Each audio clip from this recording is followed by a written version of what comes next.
भारत में क्यों करते हैं श्राद्ध? श्राद्ध करना बंद करें, क्यों हो रहा है ट्विटर पर ट्रेंड? जी हां साथियों, मैं हूं हितेश और आप देख रहे हैं द थिंग। वैसे तो भारत में अनेक जातियां और अनेक धर्म अस्तित्व में हैं। सभी धर्मों की अपनी अपनी अलग अलग मान्यताएं हैं और सबकी अलग अलग परंपरा है।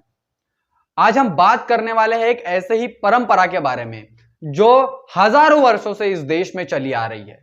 हम बात कर रहे हैं श्राद्ध की, जिसे हिंदू धर्म में पिंडदान के रूप में माना जाता है। कहा जाता है कि अपने पूर्वजों की आत्मा को शांति मिलने के लिए और उनके प्रति श्रद्धा और उनके प्रति अभिव्यक्तता करने के लिए इस पूजा को किया जाता है। इस पूजा में यह होता है कि मरने वाले व्यक्ति की आत्मा को शांति मिलने के लिए, उसके आत्मा भटक ना सके, इसके लिए इस पूजा को किया जाता है। इसे ही भारत में श्राद्ध कहते हैं, श्राद्ध के नाम से जाना जाता है। जिन पूर्वजों के कारण हम अस्तित्व में है, जिनके वजह से हमें ज्ञान कौशल्य यह विरासत में मिला है, यह न चुकाए जाने वाला ऋण है और इसीलिए इस पूजा को किया जाता है, श्राद्ध को किया जाता है। इसे पूर्वज पूजा के नाम से भी जाना जाता है, जहां पर अपने पूर्वजों को, उनके जो वंशज है, अब उनके जीवन में जो है धन, सुख, समृद्धि और शक्ति उन्हें प्रदान हो, इसीलिए यह पूजा इस देश में हमेशा से चलते आ रही है। इसी बात को लेकर के ट्विटर पर जो है घमासान ट्रेंड चल रहा है।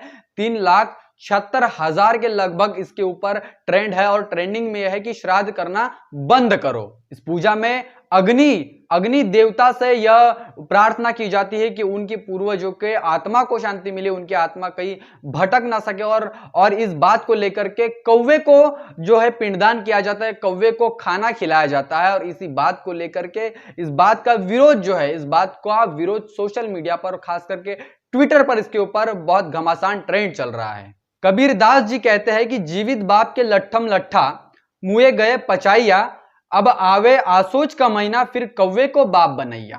दूसरे दोहे में कबीर दास जी यह कहते हैं कि जिंदा बाप कोई न पूजे, मरे बाद पुजवाया, मुट्ठी भर चावल लेके कौवे को बाप बनाया। उसी प्रकार से इस पूजा में ब्राह्मण के अनुसार, ब्राह्मण कहता है कि मरने के बाद आपके पूर्वजों की जो अस्थियां है उसे गंगा में बहा दीजिए।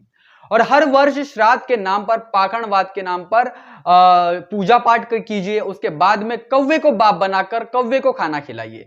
मतलब पूरी तरीके से अगर आप ये देखेंगे तो ये एक अंधश्रद्धा है, एक अंधविश्वास है, एक पाखंडवाद है, जिसे बहुजन समाज और बुद्धिजीवी वर्ग जो है आंख बंद करके हमेशा से इस बात को फॉलो करता आया है। इस बात का अनुशासन जो है इसको लेकर, मतलब इसको फॉलो कर रहा है। तो अभी सवाल यह उठता है कि बुद्धिजीवी वर्ग जो है इनके बातों को हमेशा से फॉलो करता आया है, जहां पर इस देश में जो है हजारों सालों से जाति व्यवस्था, वर्ण व्यवस्था जो है बहुत ही जोरों शोरों से काम कर रही थी। संविधान लागू होने के बाद में ये जो परंपरा है, ये जो प्रथा है, चेंज हो गई। लेकिन अभी भी ऐसी जो कुप्रथाएं हैं जो हमेशा से ही बहुजनों को भटकाने के लिए लोगों में और समाज में जो है प्रचलित है। तो हजारों साल पहले से जाति अस्तित्व में थी। जिन जातियों में और जिन तमाम बहुजन समाज को पानी पीने तक का अधिकार नहीं था, उन बहुजन समाज के लोगों को, उन तमाम SC ST OBC के लोगों को जब ब्राह्मण पूजा करता है और पूजा करने के बाद में उनके पूर्वजों को कौवा बनाता है, तो ऐसे में सवाल यह उठता है कि भाई एक व्यक्ति जो है दूसरी जाति का है, दूसरा व्यक्ति दूसरे जाति का, जब दोनों के पूर्वज कौवा बन जाते तो वो कैसे पहचानेंगे कि इसमें मेरा पूर्वज कौन सा है, इसमें तुम्हारा पूर्वज कौन सा है? ये जो हमेशा से चली आ रही मूर्ख बनाने की जो मशीन है, इसके ऊपर कहीं ना कहीं लोगों ने रोक लगाना चाहिए। और आज इसीलिए वो सोशल मीडिया पर बहुत बड़े ट्रेंड पर चल रहा है। अभी सवाल यह उठता है कि अगर व्यक्ति मरने के बाद में स्वर्ग में जाता है तो स्वर्ग का द्वार किसने देखा है? क्योंकि जीते जी व्यक्ति स्वर्ग में जा नहीं सकता और मरा हुआ वापस आ नहीं सकता।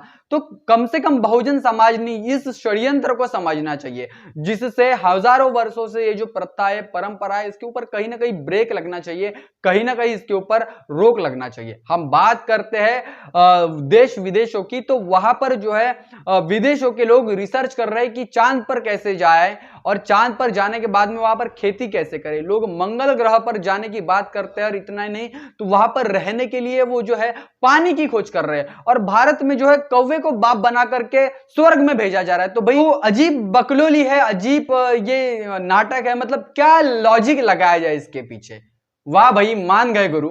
ऐसा भी पाखंडवाद है जो देश में हजारों सालों से भारत के बहुजनों को बेवकूफ बनाते आया है। अब सवाल यह उठता है कि तमाम वे बुद्धिजीवी वर्ग जो जीते जी अपने माता पिता को सुख नहीं दे सकते, जो जीते जी अपने माता पिता को अपने साथ में नहीं रखना चाहते, उन्हें मजबूरन वृद्धाश्रम में रहना पड़ता है, और जब उनकी मृत्यु हो जाती है, जब वे छोड़ जाते हैं उन्हें, तो फिर यह जो प्रोपोगेंडा है, यह जो पाखंड और ये जो कुरीतियां है, ये क्यों की जाती है?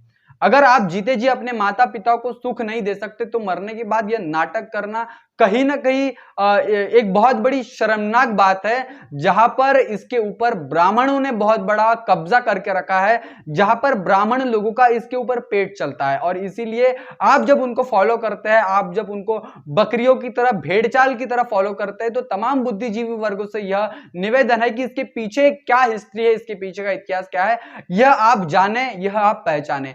भारत में हमेशा से ही हम ये देखते हैं कि भारत में बैल को पूजा जाता है, गाय को पूजा जाता है, बकरी को पूजा जाता है, कुत्ते को पूजा जाता है। उसके साथ ही इतना ही नहीं तो सुअर को भी, इस देश में मैला खाने वाले सुअर को भी अगर पूजा जाता है, और जहां पर एक तरफ इंसान से इंसान को घृणा होती है, जाति के नाम पर उसको पीटा जाता है, मारा जाता है, इतना ही नहीं तो उसके साथ में पानी तक नहीं पीने की जो घटनाएं हैं इतिहास से हमको देखने को मिलती है। और इसी बात को लेकर के डॉक्टर बाबा साहब अंबेडकर ने हिंदू धर्म की कुप्रथाओं में सुधार लाने का बहुत बड़ा प्रयास किया था, लेकिन बाबा साहब के अथक और कठिन परिश्रम के बाद में हिंदू धर्म में वह सुधार करने की बहुत उन्होंने कोशिश की, लेकिन हिंदू धर्म एक ऐसी चीज है, एक ऐसा कीचड़ है जहां पर वो कीचड़ में ही रहना चाहते हैं। इसलिए बाबा साहब ने मजबूरन बुद्ध को अपनाया, और बुद्ध 14 अक्टूबर 1956 को बुद्ध की शरण में आ गए। तो मैं भारत के तमाम उन बहुजन साथियों से निवेदन करना चाहता हूं, उनसे अपील करना चाहता हूं कि ऐसी पाखंडवादी कुरीतियों से निपटने के लिए, इनको खत्म करने के लिए आप जो है बढ़ चढ़कर हिस्सा ले, समाज में जन जागृति अभियान चलाए, कि जिसके वजह से ऐसी प्रथाओं से जो है बहुजन समाज बचे, अपने हक और अधिकारों के प्रति सजग हुए, जागरूक हो, और देश में विज्ञानवाद को बढ़ाने के लिए हमेशा प्रोत्साहन करें। साथ ही उस बात को लेकर के आप क्या सोचते हैं, इस बात को लेकर के आप क्या राय देते हैं, कमेंट करके जरूर बताएं। तब तक के लिए बने रहे द थिंक पर। जय भीम, जय भारत। विचारधारा को घर घर तक पहुंचाने के लिए हमारे YouTube चैनल को सब्सक्राइब करें, लाइक करें, कमेंट करें, शेयर करें और बेल आइकन की घंटी दबाना ना भूलें।